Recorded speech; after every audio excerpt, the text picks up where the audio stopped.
Hari Om to all the Atmajyotis, divine light of the self. So let's begin the next session of contemplation on the Gita. Start with a prayer. Om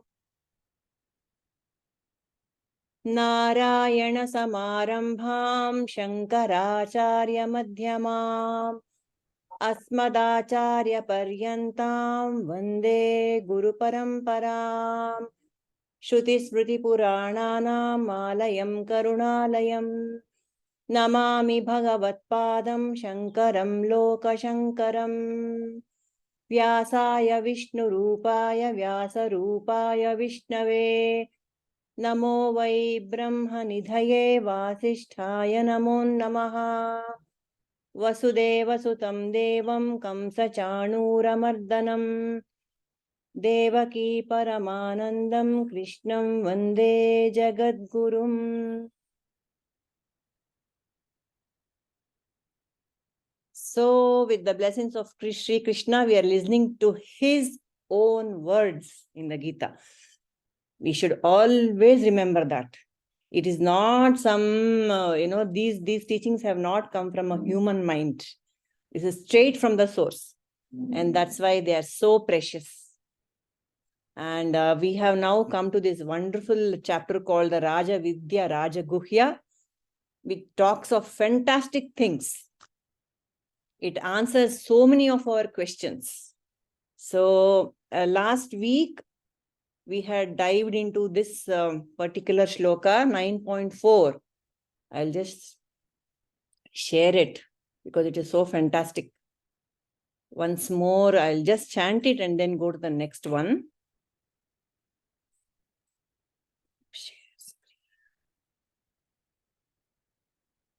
So just to recall, you know what God said?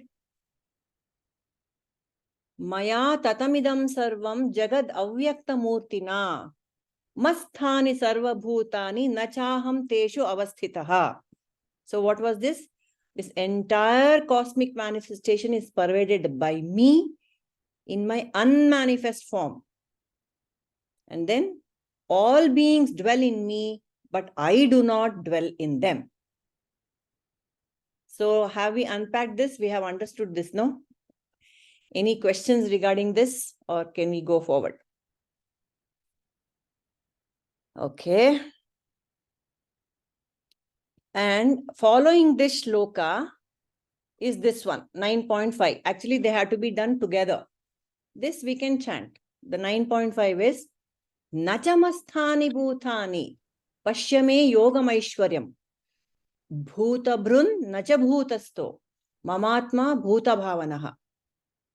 Nachamasthāni bhūtāni paśhya me yogam aiśhwaram bhūta-bhṛin nacha bhūta-stho mamātmā bhūta-bhāvanaḥ. Yes, so people can chant. Jai Shri. I'll take it next. Purnima, I'll take it next. Sorry. Okay, whoever. Okay, I'll take it. Yes. Please. Yeah. Padmaja and then Rahul and then the rest of us. Yeah.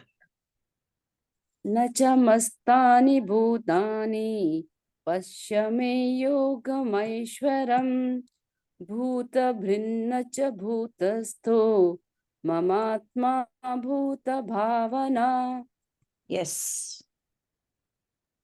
Nachamasthāni bhūtāni paśhya me yogam aiśhwaram bhūta-bhṛin nacha bhūta-stho mamātmā bhūta-bhāvanaḥ. Very nice. Nachamasthāni bhūtāni paśhya me yogam aiśhwaram bhūta-bhṛin nacha bhūta-stho mamātmā bhūta-bhāvanaḥ. Nice. Okay. Kamala, Pragati. Nachamasthāni bhūtāni paśhya me yogam aiśhwaram bhūta-bhṛin nacha bhūta-stho mamātmā bhūta-bhāvanaḥ. न च मस्तानि भूतानि पश्य मे योगमैश्वरम् भूतभृन्न च भूतस्थो ममात्मा भूतभावनः Lovely. न च मत्स्थानि Go ahead. न च मत्स्थानि भूतानि पश्य मे योगमैश्वरम् भूतभृन्न च भूतस्थो ममात्मा भूतभावनः Yes. न च मस्तानि भूतानि पश्य मे योगमैश्वर्यम् भूतभृन्न च भूतस्थो ममात्मा भूतभावनः. Very nice, Shweta. Thank you. Then Ramamani, are you ಹೇಳಕ್ಕಾಗತ್ತಾ ನಿಮ್ಗೆ? Okay. So we are all done. Okay, fine. So what's the meaning of this? Hello 9 ಅಲ್ವಾ ಮೇಡಮ್? ಹೇಳಿ 9 ಅಲ್ವಾ? 9.5 ಇದು. ಹೌದು. 9.9 5. 5 Yes. 9.5 मत्स्यानि भूतानि पश्य मे योगमैश्वरम् भूतभृन्न च भूतस्थो ममात्मा भूतभावनः. Very nice. Okay. So, iದ್ರ meaning na bardilla illi. Okay. So the meaning of this shloka is Nachamast. See, in the previous shloka he says Masthani sarva bhūtāni. Immediately in the next shloka he is saying Nachamasthani sarva bhūtāni. In the beginning, in the first shloka, God said, Krishna said, every being, everything is in me. Then immediately he is completely opposite. Nachamasthani bhūtāni. Yet no living being abides in me. Paśhya me yogam aiśhwaram. Behold the mystery of my divine energy, yogamaya. Bhūta-bhṛin nacha bhūta-stho. Although I am the creator and the sustainer of all beings, I am not influenced by them or by the material nature. Mamātmā bhūta-bhāvanaḥ. Bhūta-bhṛin and bhūta-bhāvanaḥ. I am the creator and sustainer of all the universes. Nacha bhūta-stho.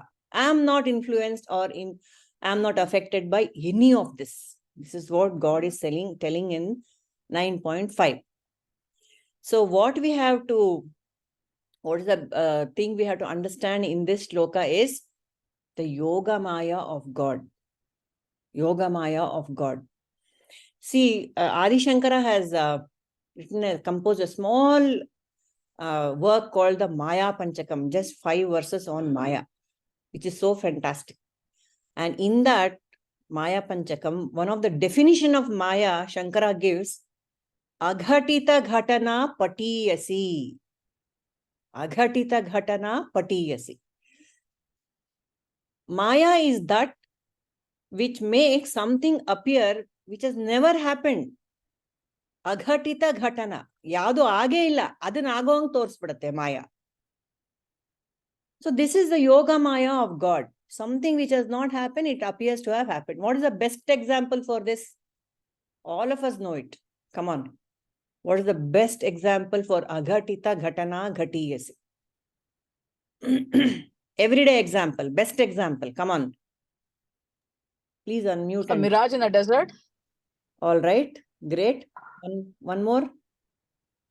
We sleep at night and we go into death, and when we get up, we think we are awake, but we have come through death and agatita gatana. No, it's not like that. But from let me correlate. Yes. Yeah. Right. Agatita gatana. Okay. Give me time. Give me time. You took the right example. Next. Sleep example is correct, but how to correlate, you think again. Helippa, aghatita ghatana, inyadu mirage is fine. Okay. My dream. I dream hundreds of, I dream fantastic. I dream about fantastic things, but none of it has happened. Isn't None it? of it has happened. Everything, you're in Paris, you're in America, you're everywhere.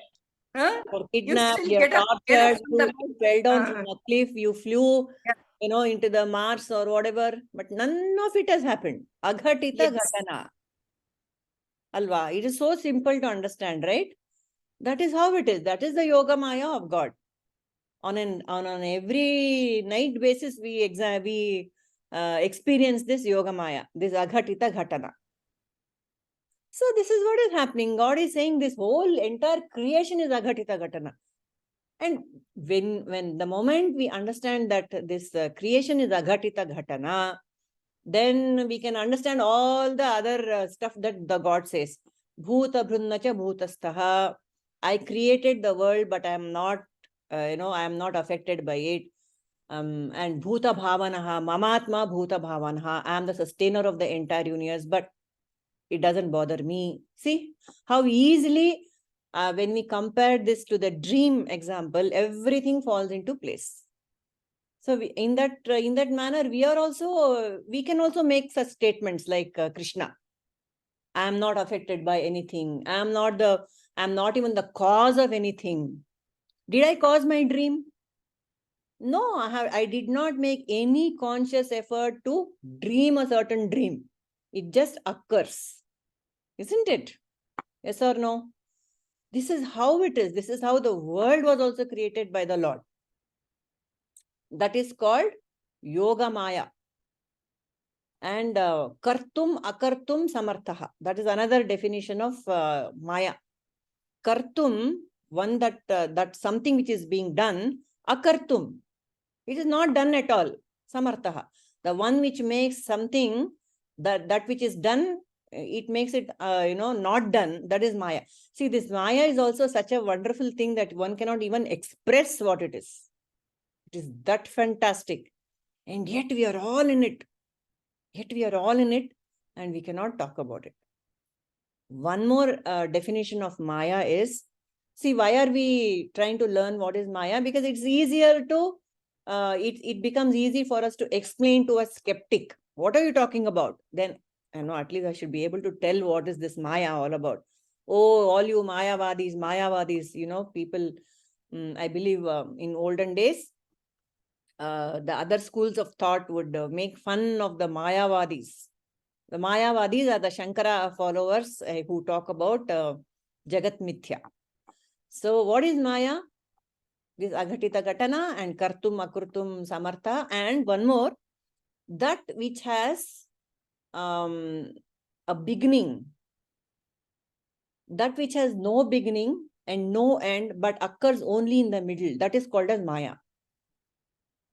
Just let that think about it.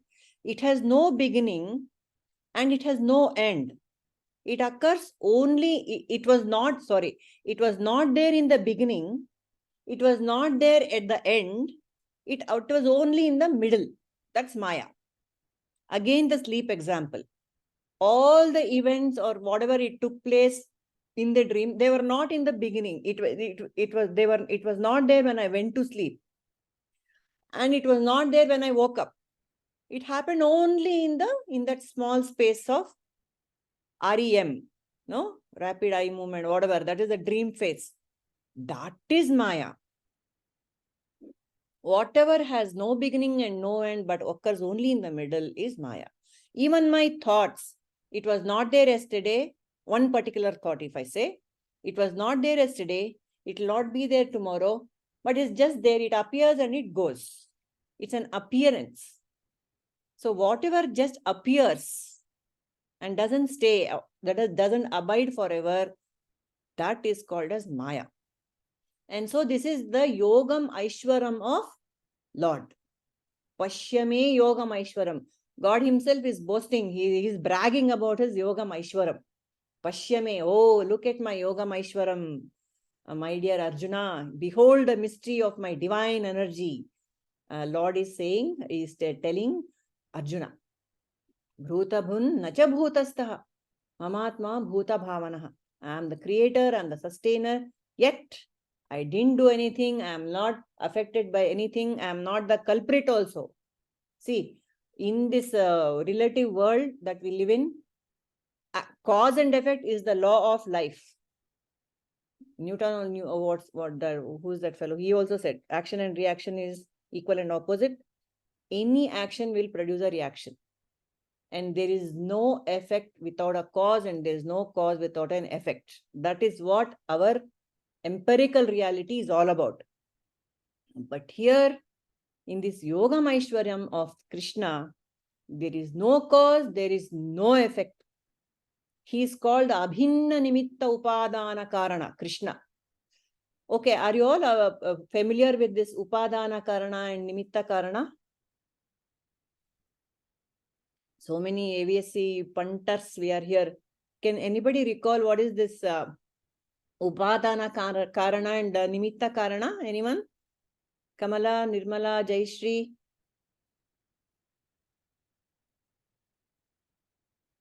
Nobody wants to talk today? What's happening? Okay. Kerala, Purnimaji, I've not heard of that actually. Howda? Okay. Yeah. See, for anything to occur, what is the, there is, take a clay pot, for example. A clay pot is the famous Vedantic example, alva. So there is an intelligent cause, something created the clay, and there is a material cause. What is the material cause of the clay pot? It is clay. From the material cause means from what is the clay, is the pot made of? It is clay, obviously. Material cause is clay. What is the intelligence cause? Who made the clay pot? The potter. Alva. So for everything there has to be a material and the intelligence behind it to create something from it. Correct. Yeah. So when the world has been created, who is the intelligent cause of the world? Who created the world? Easy answer. Any child will say, God. What is the material of the world? What is the nimitta? What is the upadana? Nimitta is intelligence. What is the upadana? What is the material of the world? Dream of Narayana or Maya of unmanifested Maya of Narayana. Correct. Correct?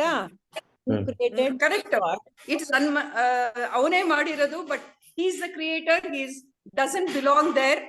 It is him who was created, but it is not him who is there. Correct. But that's the ultimate answer. But here, God is the intelligence cause of the world. God is also the material of the world. He is the intelligence cause and the upadana. It is God alone who has become the world. Alva, it is not separate from him. He is the mountain, he is the river, he is everything.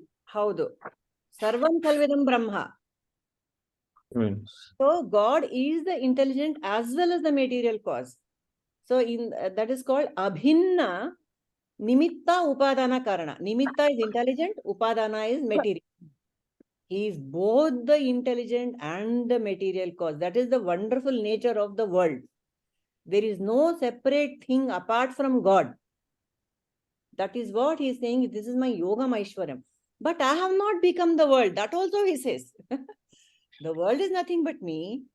But I have not become the world. That is the yogam aishwaram of Krishna. He is the abhinna nimitta upadana karana. He is the bhūta-bhṛin. He is the creator and sustainer, and bhūtātmā, bhūta-bhāvanaḥ, sustainer and creator of the world. Nacha bhūta-stho. But I am not in anything. This is the yogam aishwaram. Veiling power and projecting power. Yes, Maya, she is giving one more. Anu is giving one more definition of Maya. Maya has got two Shaktis. Avarana and Vikshepa. Avarana means the veiling power. Something is, parda has come over me. What do we tell about a Devi? Ya Devi sarva bhuteshu bhranti rupena sanstita.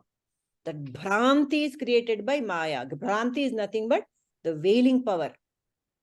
I forget. What is the veil? What is the veil that I'm wearing? The jiva. What is the veil that the jiva wears?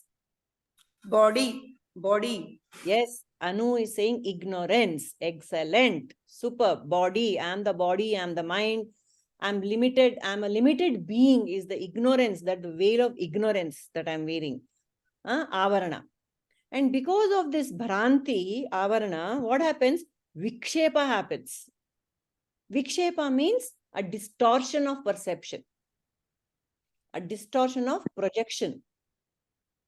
What is this vikshepa? The word. Ego and BMI. Ego and BMI.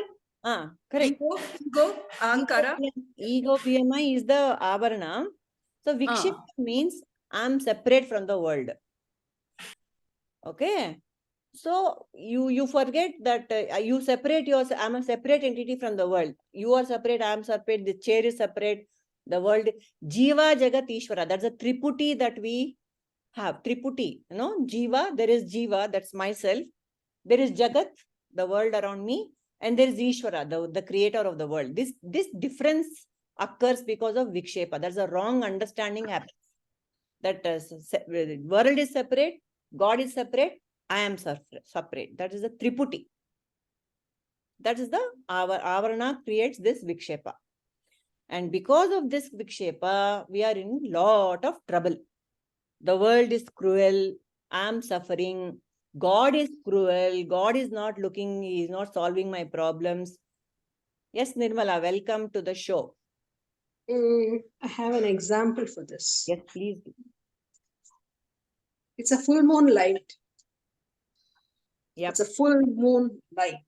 Yes. And a beautiful lake. In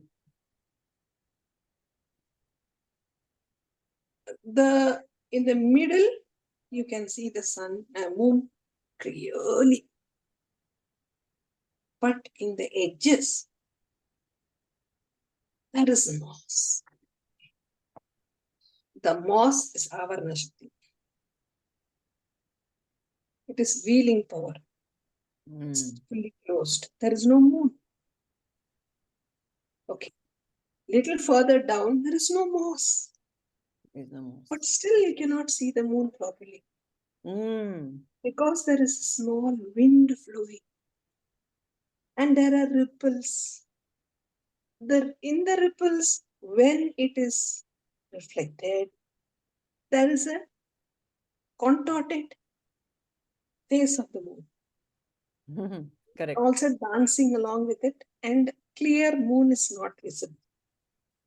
Little further down, there is no moss, there is no wind, there are no ripples, and perfect view of the moon.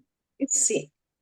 So the avarana, the wind which is moving the water is the vikshepa shakti. When there is no avarana and no vikshepa, then you have a clear picture. So what in terms of me, jiva, what should the jiva understand? What is the avarana? Avarana is ignorance. Ignorance. Vikshepa is the thinking, thoughts. Projection of a world which is separate from me. Yes. Which is creating a separate feeling. Yes. That is because of my thoughts.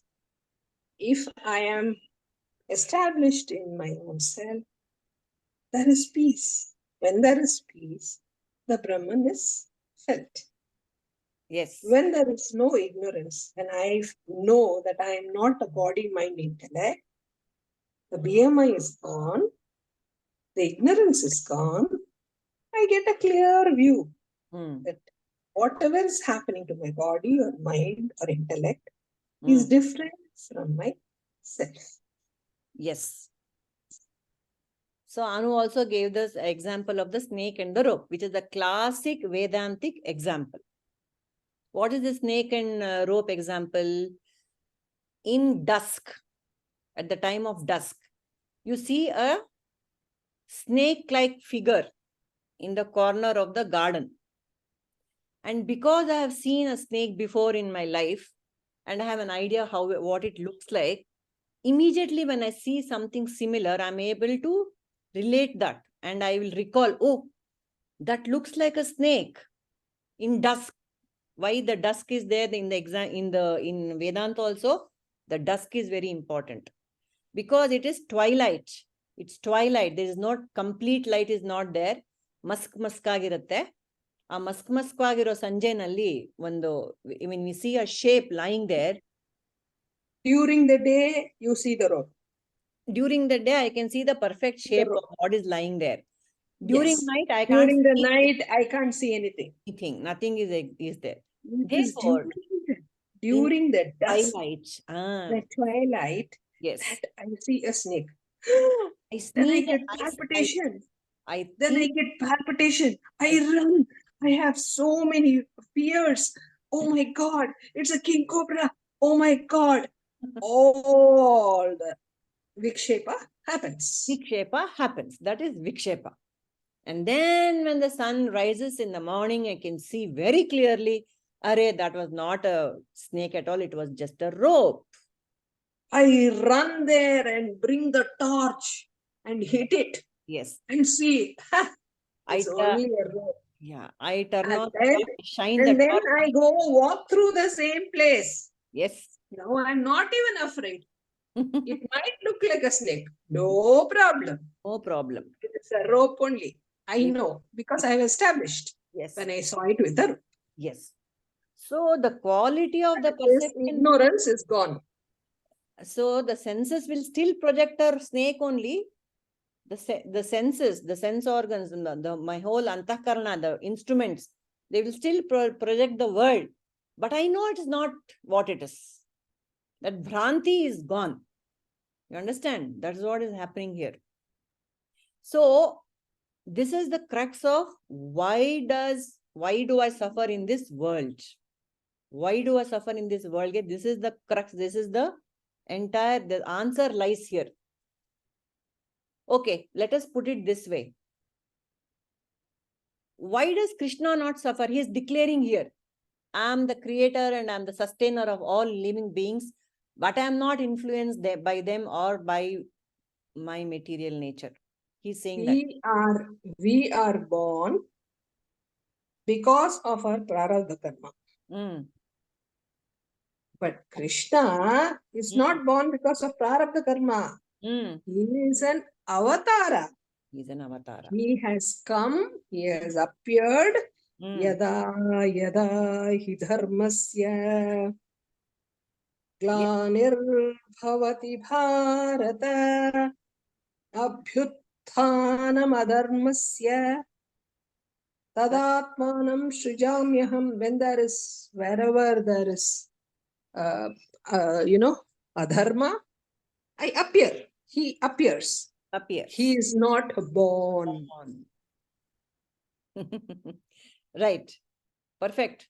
Anything else? He is not the culprit. Why? Anyone else wants to add to that? Before that, just one small story.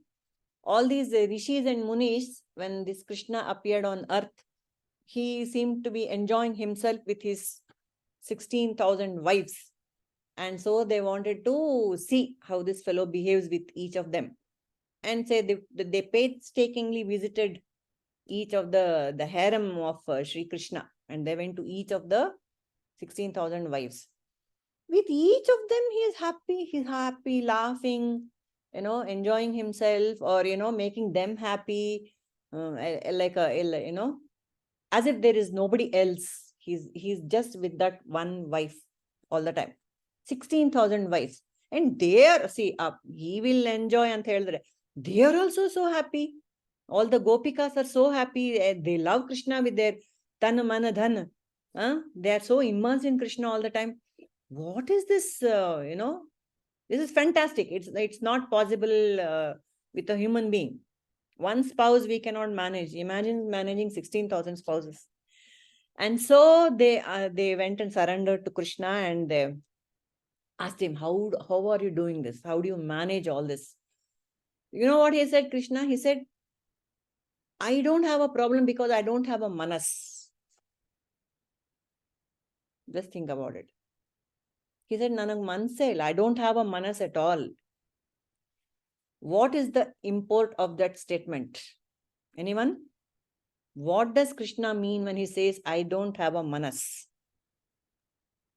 in the ocean, there are lot of bubbles, Mm.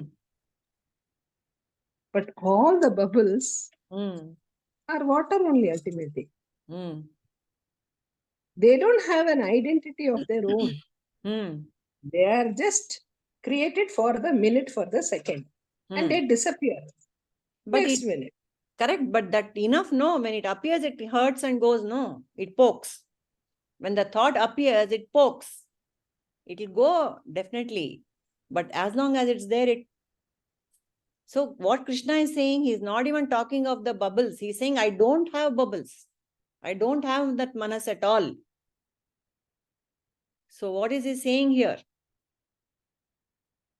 See, Krishna has declared in There is no identification. there is no identification. That is that is again the second step, Nirmala. He's saying, I don't have anything to identify with. I don't have manas, which means earlier Krishna has spoken about his lower nature and higher nature. Has he? Have we covered that, or does it come later? I'm not sure. Krishna has declared. It comes later. It comes Uh, later. My para prakriti and apara prakriti, he says. I have two natures. It Two comes in the 13th chapter. Oh, sorry then. But it's very relevant here. He says there is my. No, we had a discussion here in the previous chapter that okay. Para prakriti and apara prakriti. Apara prakriti is my lower nature. And what is the lower nature of God? All this, the manifest jagat is the lower nature of God. And there is a para prakriti. Above that, above and beyond the manifest nature of God is the unmanifest. So, what is this unmanifest? And in the previous shloka, he said, I pervade the whole universe in my unmanifest form. He said that, which is consciousness, Satchidananda, existence, consciousness, being. That is the unmanifest form of God, which is also the manifest.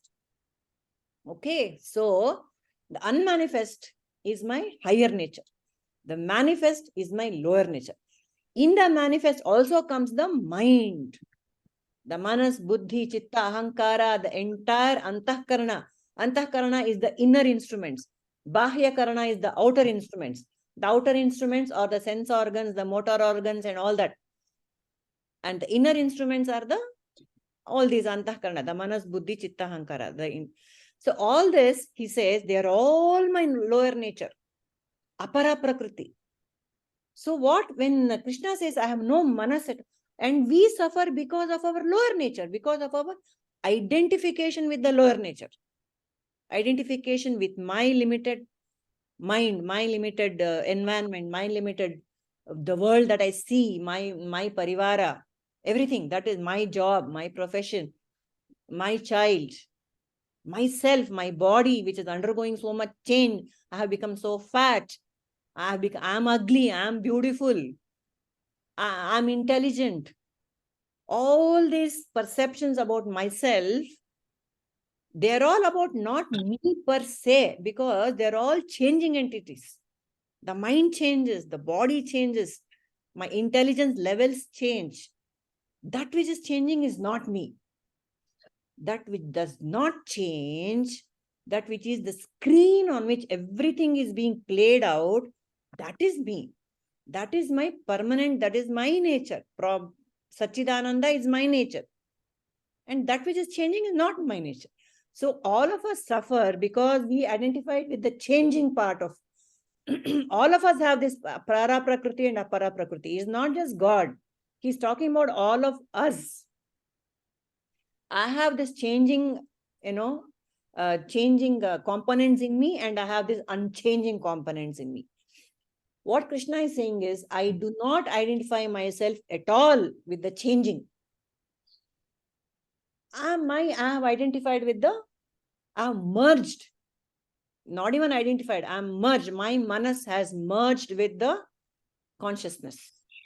Therefore, when there is no mind, He's exactly saying, I don't have a manas. When that means, see how nature works. Does the sun have a manas? Does the river have a manas? Does the wind have a manas? Do they? Meaning, do they have volition? Willfully do they do anything? No. They are just performing spontaneously. Nature is happening spontaneously. That is what Krishna is saying. I just, everything that I seem to do is a spontaneous expression of nature. Spontaneous. There is no volition. There is no thinking about it and then doing, like we humans do.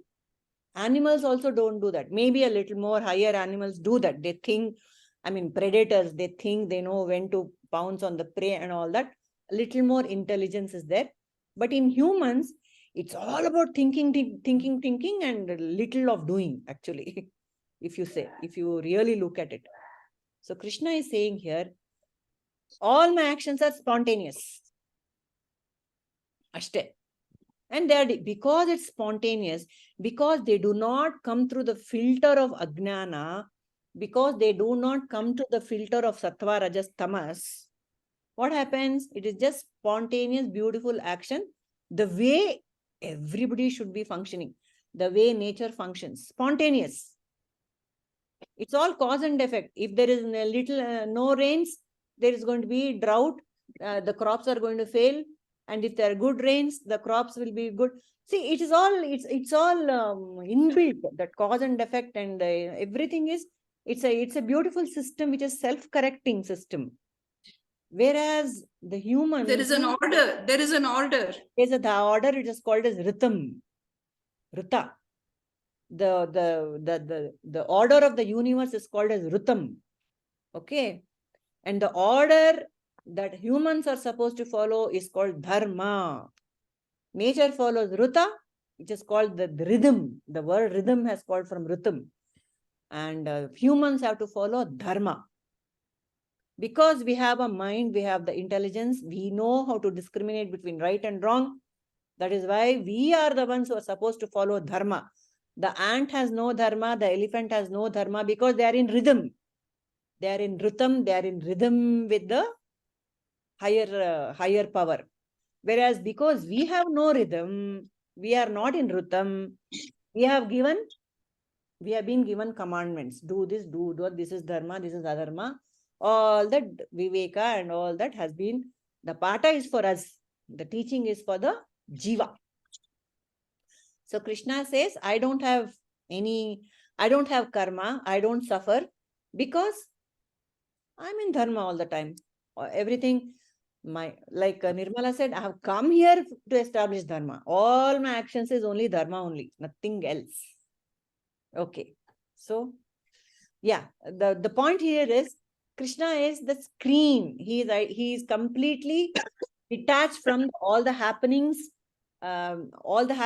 through his body, mind, intellect. Whatever is happening through the instrument called Krishna, he says, I'm not that. It is just happening.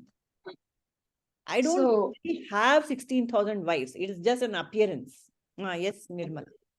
So I want to tell you a little story about this. Yeah. Bhagavan was suffering too much. Ramana Bhagavan. So everybody is afraid. Who's to bell the cat? Who's Correct. to go and tell Bhagavan to do something about it? They don't want to lose him. So they request his sister Alamelu to go and ask, please, Swami, please, you know how to heal yourself now. Please do it and be there for us. Continue. Don't go away. She went like a warrior princess to Bhagavan. And Bhagavan hears her out. And then he says, Alamelu, you are saying I should cure myself. For that, I need a mind, no. There you are. I don't have a mind. Yes. You want me to have a mind, and then you to think. First of all, I don't have a mind. Don't have a mind. See? Go for the mind. Yep. Fantastic. So That's what it is. Beautiful, Nirmala. Thank you so much. So because we have a mind, which is very useful instrument, thank God we have a mind, so that we have come to this class, we are able to understand what Krishna is saying. But the mind was the culprit in the first place. The mind created the separation. The mind created the problems for me. The mind created suffering. So what is the cause of suffering? The general answer would be karma. Next step, the next stage is suffering is because of ajnana. See, that karma is not going to leave the body. The manifest fellow is also, Krishna also had to undergo prarabdha karma, isn't it? He also was born, whether he appeared or not, he grew up, and he started getting old, and he died also. The prarabdha karma, which affects the body, it is there, even for the enlightened soul, even for an avatara, Rama, Krishna, Buddha, whoever it is, they all undergo karma. So suffering is not because of karma alone. Suffering is because of ajnana, ignorance. The prarabdha karma will play out. But how much importance, how much identified am I with that? So like Ramana said, even to pray for something, it takes a lot of effort. I'm sure all of us must have experienced that. Oh God, please do this, do this. It takes so much effort, and to make that prayer effective, though, it's terrible. It's very difficult to summon up so much energy and focus and pray with the bottom of your heart and all that. It requires a tremendous effort. It's not that we shouldn't pray. You have to, because we're in the path of Dharma, we have to pray for everything, for the well-being of the whole world. Everything is fine. But still, when you just let go, when you just go with the flow, and so much as Krishna has said through the Gita, I'll take care of you, I'll take care of you, I'll take care of you. Just think of me, just think of me. Yes, that effort has to go about remembering Krishna rather than solving my worldly problems, which are just an appearance. Now that we are learning about it, worldly problems, okay, come and go. Krishna is there to take care of it. I'm just there. I'm just thinking of God. If we can put that effort into that rather than solving my own petty problems by myself, or even petitioning Krishna, solve this for me, solve that for me, which is fine. I mean, there is nothing wrong. But now that we have come to the stage, and the next stage is just think of Krishna. Okay, he knows everything, he will take care. Ashte. Finish. That way, prarabdha will not affect. We will not get carried away like a flotsam on a river. We will not get carried away by prarabdha. Prarabdha will be there. Whatever we have come, we have been served so much on our plate. This. Okay, what to do? Madidunno Maharaya, we say in Kannada. All that, Eckhart Tolle has a beautiful saying. He says, live every moment, accept every moment as if you have asked for it. And that's the truth. I have asked for each and everything that is happening to me every moment. Otherwise, it wouldn't be there. The cause and effect is inexorable. It will be there. There is no effect without a cause. If I'm experiencing something, enjoying something, or suffering something, it is because I have asked for it, period. We should just let that sink in. Amor fati. Amor fati. It is called I love my feet. Acha? Whatever it is, I love it very much. Hmm. When I was about to die, last Janma, Guru came and said, I gave you such a precious life. What have you done with it? Oh, I was doing this, I was doing that, I did this, I did that. I was, trying very hard to be very good. Immediately, he takes me down the memory lane in a beach where nobody was looking. I was committing all my mistakes. Then he pulls my collar up and asks, Kya re? I gave you such a beautiful life. See how you have wasted it. So I have failed. Please, please, please, please, please. Don't fail me, please, please, please. Give me one more life. This time I will do it right. Please, please, please, please, please, please. Why we please. have been coming. So I have come again. So this is the life he has given me. What am I doing with it? We are in Dharma Committing. Kshetra. Yeah. Committing most of the mistakes again. And again, I'm going to be pulled up. Yeah.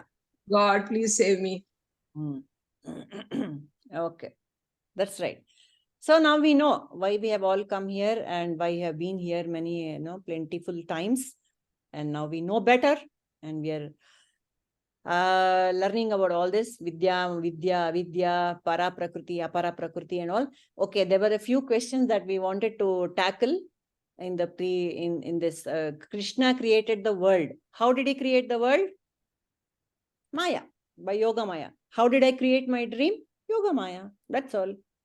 It came from me, it went back into me, and I'm not affected by it, except for a few palpitations when I was dreaming. When I get up, I laugh. So that's how God created the world. That is one answer. Bhagwan's creation is God, Ishvara Shakti. Ishvara creation. Dream is Jiva Shakti. Jiva Shrishti. Jiva Shrishti, sorry. Jiva Shrishti. Yes. Because all my vasanas make me have dreams of different types. Correct. So, Ishvara Shrishti and Jiva Shrishti. So, Bhagwan's dream, Narayana's dream is called Ishvara Shrishti, which is all this, including you, me, and everything that we see is Ishvara Shrishti, Bhagwan's dream. And my little dream when I go back to sleep is the Jiva Shrishti, in which my vasanas are also there. Okay, that is one little factoid. All right. So when God is creating the universe, but he is not bound by his actions. Why? That we answered. Because he is just the screen. He is just, he is like the sun. The sun is not affected. The sun just shines upon the world. Under him, what happens? He is not bothered. Murders are happening, joyful things are happening, good things are happening, dharma, adharma, everything is happening under the same sun. I have a beautiful example. Tell. One man has a burning stick. He is rotating and making a lot of designs. Many designs. Beautiful example. We watch from outside. Wow, we see. Yes. We are affected by all that he makes, but he is unaffected. He is just swirling it around. Yes. You know what is it that's called? That's called a prakriya. That's also got a name in Vedanta. It is called Alata Shanti Prakarana. You know, this Mangalarti we do know to God. We wave the light to God, Mangalarti. That creates a kind of circle. See, that's the old Vedantic example, because they didn't have fans. Now fan is also an example. When it's rotating at a high speed, it appears like a circle. But we know there is no circle, it's an appearance. Alata Shanti. Alata is the one, that appearance of a circle created by the waving light. That is what is happening with creation. God is waving something, it appears as if something is happening. There is Shanti. There is in the middle, there is just stillness. The wheel is also an example. There is the There's a hub where there is no movement and the wheel appears to be moving. All these are examples for how God is not affected by the activities of the world. Just as how the sun is not affected by anything that is happening under his nose. I, as Jiva, should identify with that nature of mine, para-prakriti, rather than the apara-prakriti. Okay, that is one. Yeah, and that another question we wanted was, if God is all powerful and all loving, why did he create? One more example. I am going in the merry-go-round. I am sitting in the horse. My friend is sitting in the elephant. Oh, my head is spinning. Correct. My head is spinning. All I have to do is get down. Whereas the man is in the stem, operating it. Operating it. Nothing happens to him. It happens to him. Yeah, correct. Right. So another question is, if God is the operator who's sitting on the stem, why did he not create a better world, a happy world? Why is he allowing all these horrible things to go on under his nose? That is also a question. What is the answer? Why didn't he create a better world? No, it is not created because of that. It is created because of my prarabdha karma. The karma of mine is giving me sukha and dukkha. Yes. Nothing. He is the silent witness of everything.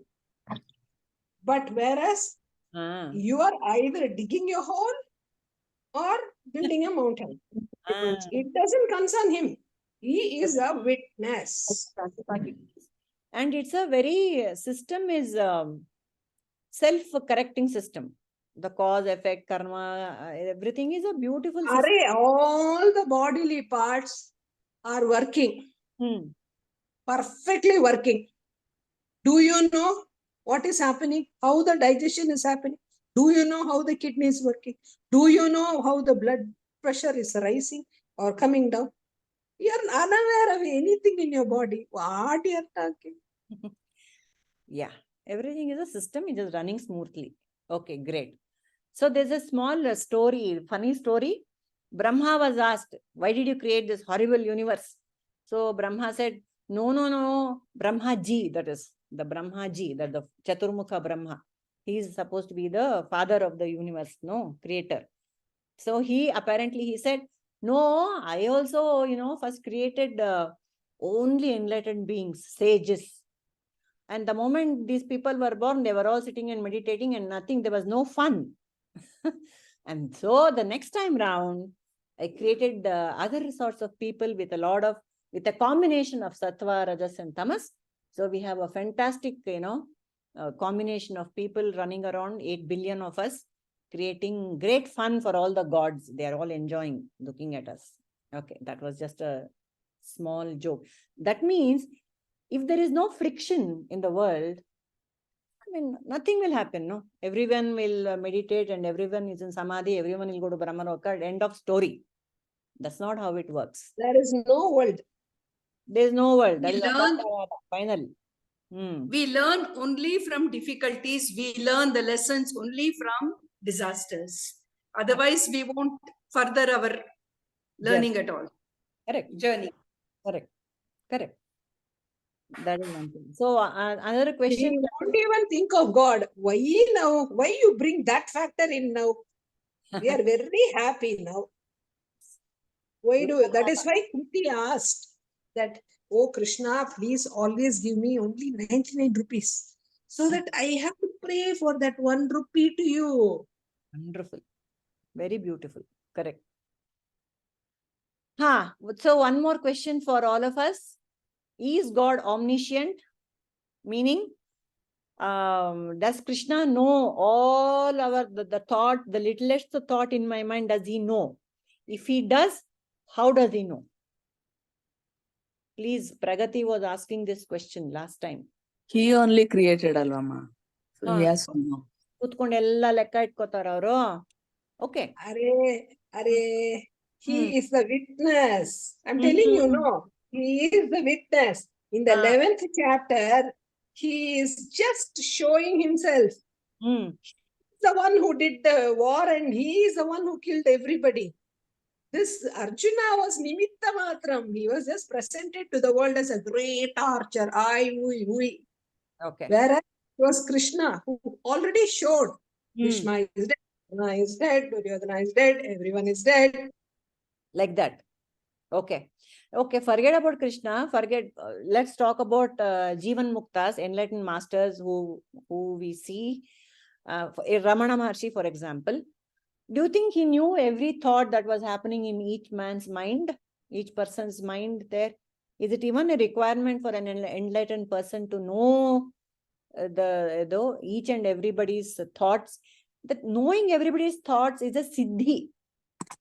Siddhi. Okay. Mind readers. That is not what we are talking about here. That is not the kind of omniscience of God. Ramana Maharshi has no other business. Exactly. He's sitting jobless thinking, what is Purnima thinking? It's not his job and it's not required also. He is not interested. When he requires, he'll just, bring his memory, not memory, his Maya Shakti, and he will just see it. It will just come in front of him. If the thought itself. Required. That is how all these mind readers and all, they make a big show of, I know what's in your mind. But that's not the omniscience that God has. Omniscience of God is, like Chandraj said, he is the collective, he is the cosmic mind. He's the cosmic mind himself. Unless the cosmic mind is called as Hiranyagarbha. It is the collective mind of all the creatures, 84 laksha jiva, yonis, and all the thought forms are there in the Hiranyagarbha, in the cosmic mind. So unless a thought is already there in the Hiranyagarbha, I will not be getting that thought. That is why it is said there is no original creative thought at all. Everything has been in the thought of God. In the cosmic mind, everything is there. All thoughts are there in the cosmic mind. All thoughts in seed form, they are there in the Hiranyagarbha. Unless the seed has the potential, it will not sprout into the tree that it is supposed to be. Pythagoras theorem was already found out in India by the Rishi some 5,000 years before. Correct. Exactly. So we can trace it back to the original, the Hiranyagarbha. Everything is in Hiranyagarbha. Just know that every thought that I have ever had and I will ever had, it is manifesting because it's already there in the thought of God. Ashte. That is the omniscience of God. That is also the omnipotence of God. It's not that, what does God say in the Purusha Sukta? Sahasra Shirsha Purushaha. I have got 1,000 forms. 1,000 is metaphorical for 8 billion right now. I have got 1,000 heads, I've got 1,000 feet. Through them I act. That is the omnipotence. Several agents are there. Several instruments are there available for me to act. Something from instrument, from XYZ, some good things are happening, from XYZ, some bad things are happening.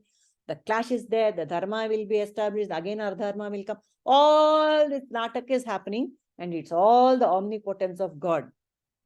And the omniscience of God, collective mind. Omnipotence of God, collective action.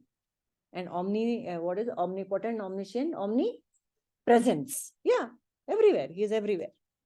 So that is what it is. Okay. And then last, I wanted to just talk about this tags that Padmaja was talking about. Tags. We are all tagging ourselves. Can Brahman have a tag? What is Brahman's tag? Padmaja.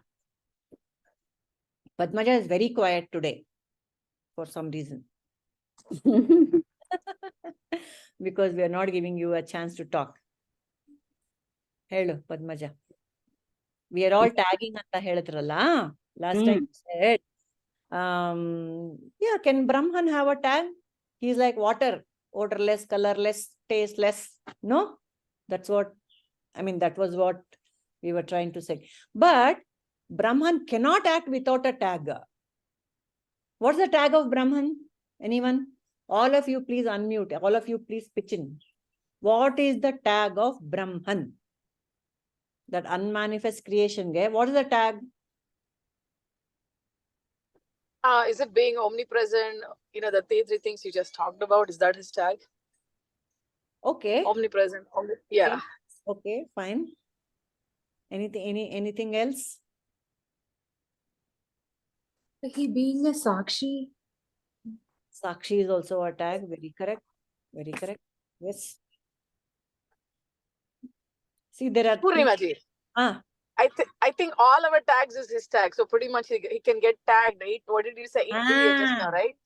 All our tags is his tag, Purnimaji. On my screen, I can see Jai Shri, Purnima, Shweta, Nirmala, Anu, Jai Shri, Padmaja, Chandra, Kamala, Rahul, Pragati, Ramamani, Shaila, Padmavati, Sneha, Indira. All of us are tags. All of us are Brahman's tags. Isn't it? The Jagat itself is the tag for Brahman. Otherwise, Brahman cannot look at himself. Why? It's the existence part. Existence itself is the tag of Brahman. Brahman put a mirror so that, he is visible. We are all the mirrors in which Brahman is reflected.